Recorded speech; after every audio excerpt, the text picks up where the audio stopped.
Good morning children. We read about last chapter in history chapter number 11, जिसमें हम new era के बारे में पढ़ेंगे, 18th सेंचुरी के बारे में पढ़ेंगे। यानी यहाँ पर मेडिवल सेंचुरी पीरियड जो है उसका एंड बताया गया है कि किस तरीके से लास्ट सल्तनत जो थी मुगल सल्तनत उसका डिक्लाइन हुआ। है मुगल एम्पायर का डाउनफॉल हुआ औरंगजेब के कारण। औरंगजेब जो था उसने कॉन्फ्लिक्ट जो थे कई ज़्यादा थे, कई सारी नई स्टेट्स बन गई थी जो कि इंडिपेंडेंट स्टेट्स थी, है ना, जिनमें पॉलिटिकल कंडीशन के कारण जो है कई सारी चेंजेस आए इसमें। और इस सेंचुरी में ही जो है मुगल के बाद कई नए स्टेट बने। लास्ट बैटल या थर्ड बैटल ऑफ पानीपत जो है वो हुआ मुगल और मराठास के बीच में, तो उसी के बारे में पढ़ना है। तो सबसे पहले पढ़ते हैं downfall of the Mughal empire. 17th century के एंड में इकोनॉमिकल पॉलिटिकली क्राइसिस के कारण जो है मुगल डिक्लाइन होना शुरू हो गए। कई रीजन थे इसके। First year Aurangzeb lost most military power and finance. Deccan पर जो अटैक हो रहे थे, वो जो वार हो रहे थे, उसमें उसका कई मिलिट्री जो है पावर खत्म हो गया था, फाइनेंशियल पावर में डिक्लाइन हो गया था।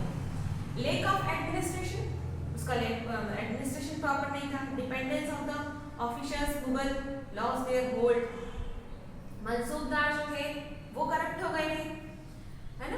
चीफ ट्रेड पावर जो था उसकी पोजीशन अब उतनी पावरफुल नहीं रही थी। पीसेंट जमींदार उन्होंने अलग अलग पार्ट में अलग अलग रिवॉल्ट जो थे वो ओपन कर दिए थे, टैक्स बढ़ा दिए थे। इस तरीके से जो पीपल्स थे वो अनहैप्पी थे, है ना। कई पॉलिटिकल क्राइसिस भी हुई इसमें, इकोनॉमिक क्राइसिस के साथ साथ। The ruler of Iran Nadir Shah attack Delhi, उसने अटैक कर दिया था दिल्ली पर। लार्ज अमाउंट ऑफ वेल्थ जो है उसके अकाउंट में चली गई थी, मतलब उसके पास जा चुकी थी। अहमद शाह अब्दाली अफगान रूलर, इन सब ने भी क्या किया था, अटैक किए थे। 5 टाइम्स अटैक हुए। 1748 से 61 के बीच में 5 टाइम्स अटैक हुए मुगल एम्पायर पे। इसके बाद ईरानीज और तुर्कीज दो पार्ट में जो है ये डिवाइड हो गया था Mughal empire. Later the Mughal empire become the puppets. अब ये दोनों कम्युनिटी के बीच की क्या बन गया था, पपेट्स, यानी कठपुतली बनकर रह गए थे दोनों ग्रुप के बीच में। फिर आपको एक टेबल दी हुई है कि किसके बाद कौन राजा हुआ। तो बहादुर शाह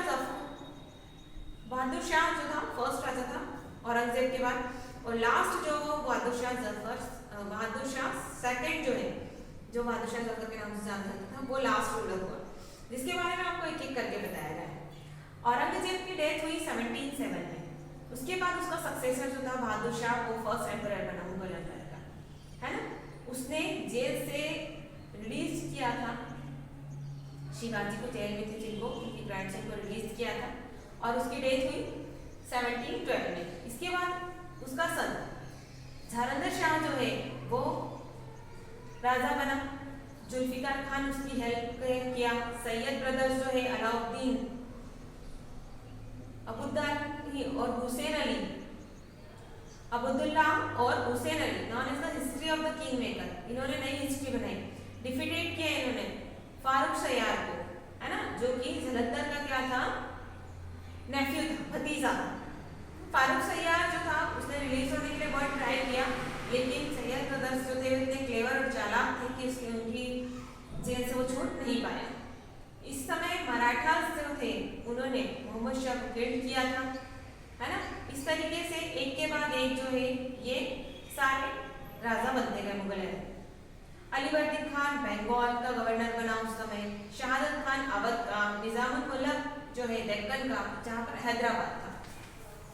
इस तरीके से नॉर्थ में सिख, जाट, रोहिल्स और मराठा पावर जो थी वो काफी पावरफुल हो गई थी अब, और वो मुगलों से लड़ाई करने लगी थी। मोहम्मद शाह डाइड हुआ 1748 में।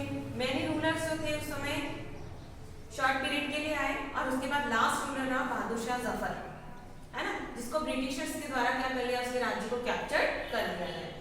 अब बाबर के द्वारा शुरू किया गया मुगल एम्पायर जो था यहाँ पर एंड हो गया।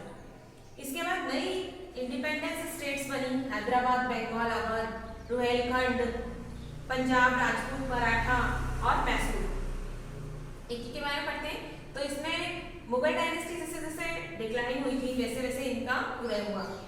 तो देखिए overlapping the state for the Mughal Providence like Awadh जो दिया है, अवध, बंगाल और हैदराबाद ये जो थे मुगल से जीते हुए थे। उसके बाद states enjoy the full independence, तो राजपूत जो थे ये पूरी तरीके से इंडिपेंडेंट थे। और इसके बाद मराठा, सिख और जाट जो थे ये इंडिपेंडेंस के लिए, कंट्रोल की लड़ाई में भी लड़ रहे थे, स्ट्रगल कर रहे थे। यदि अवध की बात करें तो बरहन उल मुल्क शहादत खान जो था वो वहां का गवर्नर बना 1722 में अवध का, है ना। After rising the power Mughal empire, Nadir Shah attack Delhi, Nadir Shah ने अटैक किया था दिल्ली में। सफदरजंग जो था इसका सन-इन-लॉ था जो कि सक्सीडर था, उस समय डेथ हुई उसकी और उसके बाद पूरी अथॉरिटी जो है रोहिलखंड की, यानी लखनऊ कैपिटल बन गई और ये डेवलप हुई आर्ट और कल्चर के सेंटर के रूप में।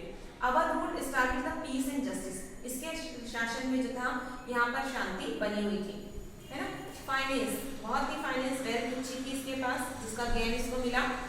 ऑर्गेनाइज पावरफुल आर्मी, इसने अपनी और पावरफुल आर्मी ऑर्गेनाइज की थी, है ना। इंपोर्टेंट पोस्ट जो थी वो हिंदू और मुस्लिम दोनों में डिवाइड की गई थी, इसलिए यहाँ पर शांति बनी हुई थी।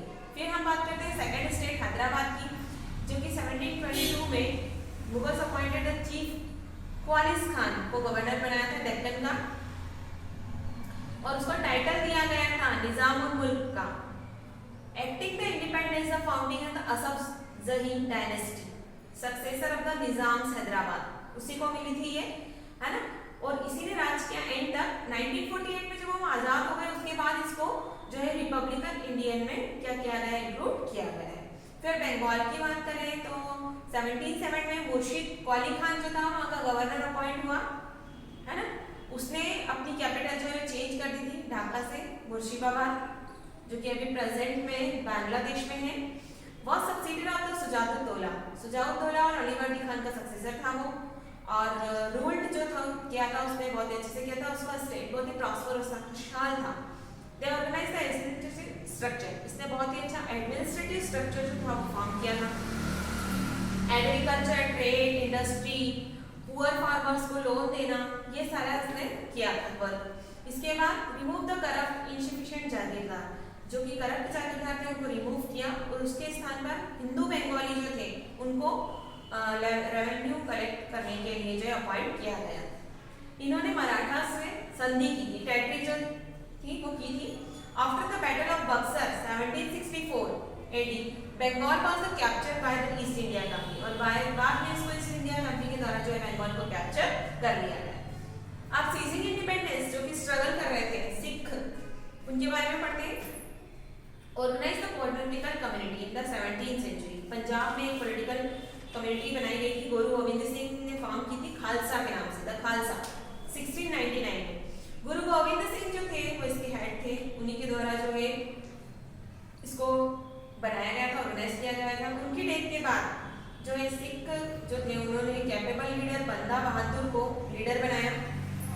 Declared his independence, rule by the striking the points of the name Guru Nanak and गुरु गोविंद सिंह के ही रूल पर चल रहे थे। लाहौर और दिल्ली के बीच में ये वर्क कर रहे थे, but all the defeated by the Mughals, लेकिन मुगल्स से हार गए थे।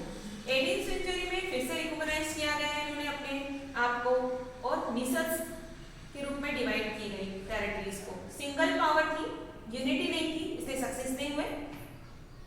राजा रणजीत सिंह और सुखेतिया जो है was able make the powerful Sikh kingdom was accepted rule in the 1801 तक इन्होंने राज्य किया। उसके बाद यदि राजपूत की बात करें तो राजपूत जो थे गवर्नर सपोर्टेड द मुगल, इन्होंने मुगल को सपोर्ट किया था क्योंकि जो अकबर था उसके रिलेशन राजपूत से काफी अच्छे थे, है ना। लेकिन इनके स्ट्रिक्ट रिलीजियस पॉलिसी के कारण औरंगजेब की ये इनके रिलेशन जो है स्पॉइल होते चले गए, और राजपूत ने जो है कैप्चर कर लिया मारवाड़, मेवाड़ और जयपुर को। मोस्ट रिमार्केबल रूलर जो है वहाँ यहाँ हुए, जैसे अंबर, सवाई राजा जय सिंह, ये रूलर हुए। ही फाउंडेड द जयपुर सिटी, इनके द्वारा जो है जयपुर सिटी बनाई गई। Astronomical observation like Jantar Mantar जो है बनाया गया है, जहाँ पर टाइम का ऑब्जर्वेशन किया जाता है। उज्जैन, जयपुर, मथुरा, दिल्ली और बनारस में बनाया गया है। He work against the sati system, इन्होंने सती सिस्टम के अगेंस्ट जो है वर्क किया। अब जाट की बात करते हैं। बंदन सिंह जो था वो चीफ था जाट कम्युनिटी का, इंडिपेंडेंट स्टेट बनाने के लिए उसने इसको किया था। He was followed by his son-in-law Surajmal called the Jat hero. इसके सन-इन-लॉ को जाट हीरो के नाम से जाना जाता था। Extend the power of the area, Agra, Delhi, है ना, अलीगढ़, गुड़गांव, भरतपुर जो है इसकी कैपिटल बनाई गई थी जाट किंगडम की। तो इस तरीके से हमने अलग अलग जो है सारे इंडिपेंडेंट स्टेट्स के बारे में पढ़ा। अब हम केस स्टडी करते हैं एक की, तो हम मराठा की जो है केस स्टडी करेंगे। शिवाजी जिनका जन्म हुआ 1627 एडी को नियर द प्रेजेंट पूना, जो प्रेजेंट पूना है वहां पर, ठीक है। इस मदर जीजाबाई, इनकी मदर जीजाबाई थी। ये अपने दादाजी और मदर की लाइफ से काफी इंस्पायर्ड थे। He trained the Marathas guerrilla warfare, मतलब गुरिल्ला वार जो होता है उसमें ये बहुत ही ट्रेंड थे। उस स्टाइल को उन्होंने सीखा था कि छुपकर अटैक करना। शिवाजी किल्ड अफजल खान, शिवाजी ने अफजल खान को मार दिया था। तो इसके बदले में औरंगजेब ने इनको क्या कर लिया था, अरेस्ट कर लिया था, है ना, आगरा फोर्ट में रखा था, स्केप फ्रॉम हियर, और यहाँ से भाग गए। उसके बाद 1674 में शिवाजी को जो है छत्रपति शिवाजी की उपाधि दी गई। Leadership of Shivaji, Maratha become the great power, फिर से नई पावर जो है वो अचीव कर ली गई। शिवाजी ने देशमुख, शिवाजी जो थे उन्होंने देशमुख को अपॉइंट किया था, जो कि इनकी फैमिली वॉरियर्स का बहुत ही पावरफुल था। कुमीस पिसेंट उनको भी अपॉइंट किया था, जो कि मुगल्स को इन्होंने अपने पे जीता था। द मराठा एम्पायर, उस समय मराठा एम्पायर जो था वो एक्सपैंडेड हुआ 1720 से लेकर 1761 एडी के बीच में। मालवा, गुजरात, है ना, seized, but Delhi was the raided in the Maratha domination expanded into Rajasthan, Punjab, Bengal, Odisha, Karnataka, other countries in the south। यहाँ पर भी मराठा पावर जो है बहुत ही पावरफुल हुआ। इनका एडमिनिस्ट्रेशन देखें, सिस्टम देखें तो मराठास वाज वेरी इफेक्टिव, बहुत ही इफेक्टिव थे। इनका एग्रीकल्चर और ट्रेड जो था वो बहुत ही इंकरेज था। इनकी लीडरशिप देखें तो ग्रेट लीडरशिप थी, प्रॉपर प्लानिंग किया करते थे, इनका ऑर्गेनाइजेशन बहुत ही स्ट्रांग था, है ना। The Maratha lacked the unity was the responsible their downfall। उनमें यूनिटी की कमी होने के कारण उनका डाउनफॉल हुआ। The Maratha also lost third battle of Panipat in Ahmad Shah Abdali. इनकी पावर जो उस समय खत्म हो गई थी। इस तरीके से हमने अलग अलग इंडिपेंडेंट स्टेट के बारे में पढ़ा, जो कि अवध, हैदराबाद और बंगाल मराठास थी। और उसके बाद हमने जो सिख जाट मैसूर पंजाब के बारे में पढ़ा है, जहाँ पर फ्रीडम स्ट्रगल चल रहा था। तो यहाँ होते हैं आपका हिस्ट्री का लास्ट लेसन 11 कंप्लीट।